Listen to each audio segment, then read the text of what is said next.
pemikiran Ki Hajar Dewantara beserta relevansinya pada kebijakan pendidikan di Indonesia saat ini.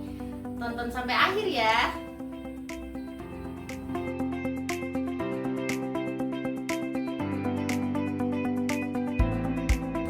Pertama-tama, mari kita bahas tentang pendidikan yang menuntun.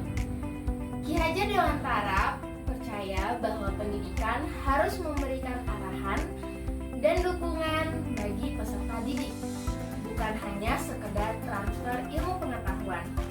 Nah, beliau menekankan pentingnya memahami karakteristik masing-masing peserta didik agar proses belajar menjadi lebih efektif. Selanjutnya, konsep kodrat alam dan kodrat zaman. Ki Hajar Dewantara menyatakan bahwa pendidikan harus selaras dengan perkembangan zaman dan kondisi sosial masyarakat.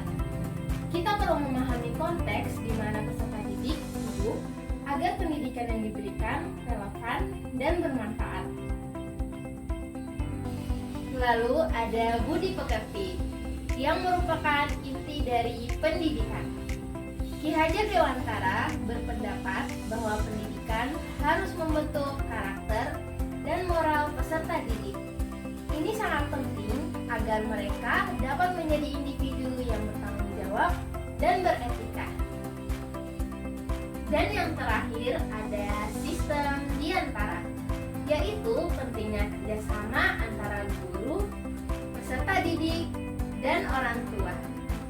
Ki Hajar Dewantara menekankan bahwa pendidikan bukan hanya tanggung jawab guru, tetapi juga melibatkan semua pihak terkait.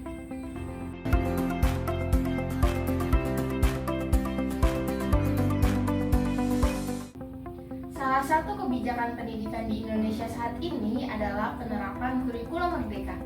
Konsep ini sejalan dengan pendidikan yang menuntun dari Ki Hajar Dewantara yang mengutamakan kebutuhan dan potensi individu peserta didik.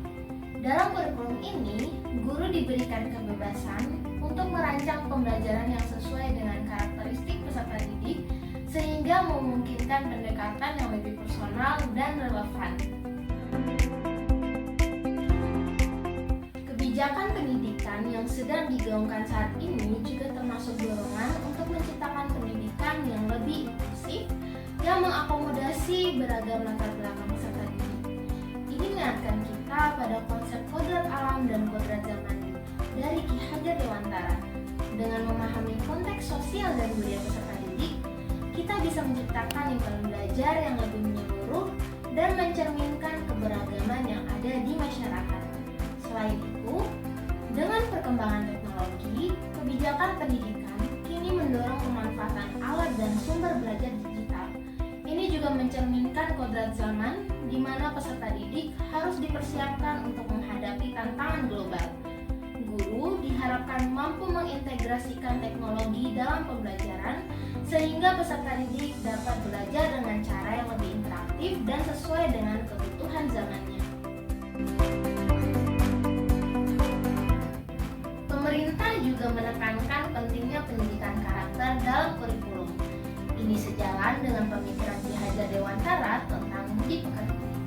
Kebijakan saat ini mendorong pengintegrasian nilai-nilai moral dan etika dalam setiap aspek pembelajaran sehingga peserta didik tidak hanya fokus pada aspek akademis tetapi juga pada pengembangan karakter mereka sebagai individu yang bertanggung jawab.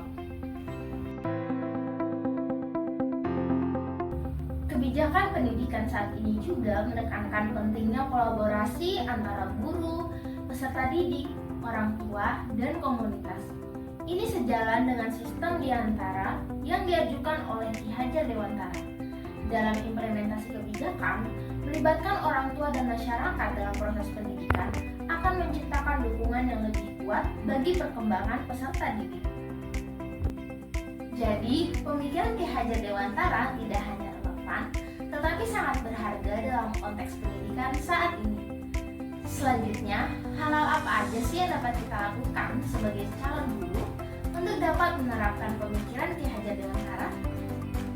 Yuk simak bersama penjelasan berikut ini. Sebagai calon guru, ada beberapa langkah yang dapat kita ambil untuk menerapkan pemikiran Ki Hajar Dewantara Dewantara secara komprehensif. Yang pertama yaitu memahami peserta didik secara individu. Kita perlu mengenali latar belakang, minat, dan bakat peserta didik agar bisa memberikan pendidikan yang sesuai.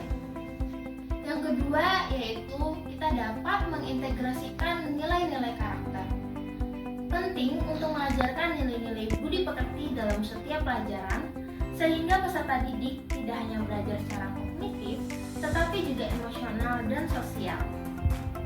Yang ketiga adalah mendorong kolaborasi. Kita harus menciptakan suasana belajar yang melibatkan peserta didik, orang tua, dan masyarakat. Ini bisa dilakukan melalui proyek bersama atau kegiatan ekstrakurikuler. Dan yang terakhir yaitu kita dapat beradaptasi dengan perkembangan zaman. Nah, kita perlu terus belajar dan beradaptasi dengan perubahan zaman menggunakan teknologi dan metode pembelajaran yang relevan dengan kebutuhan peserta didik.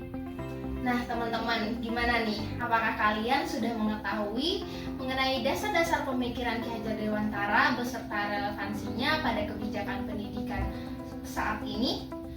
Semoga informasi ini bermanfaat bagi kita semua ya, terutama sebagai calon guru yang siap menghadapi tantangan pendidikan ke depan.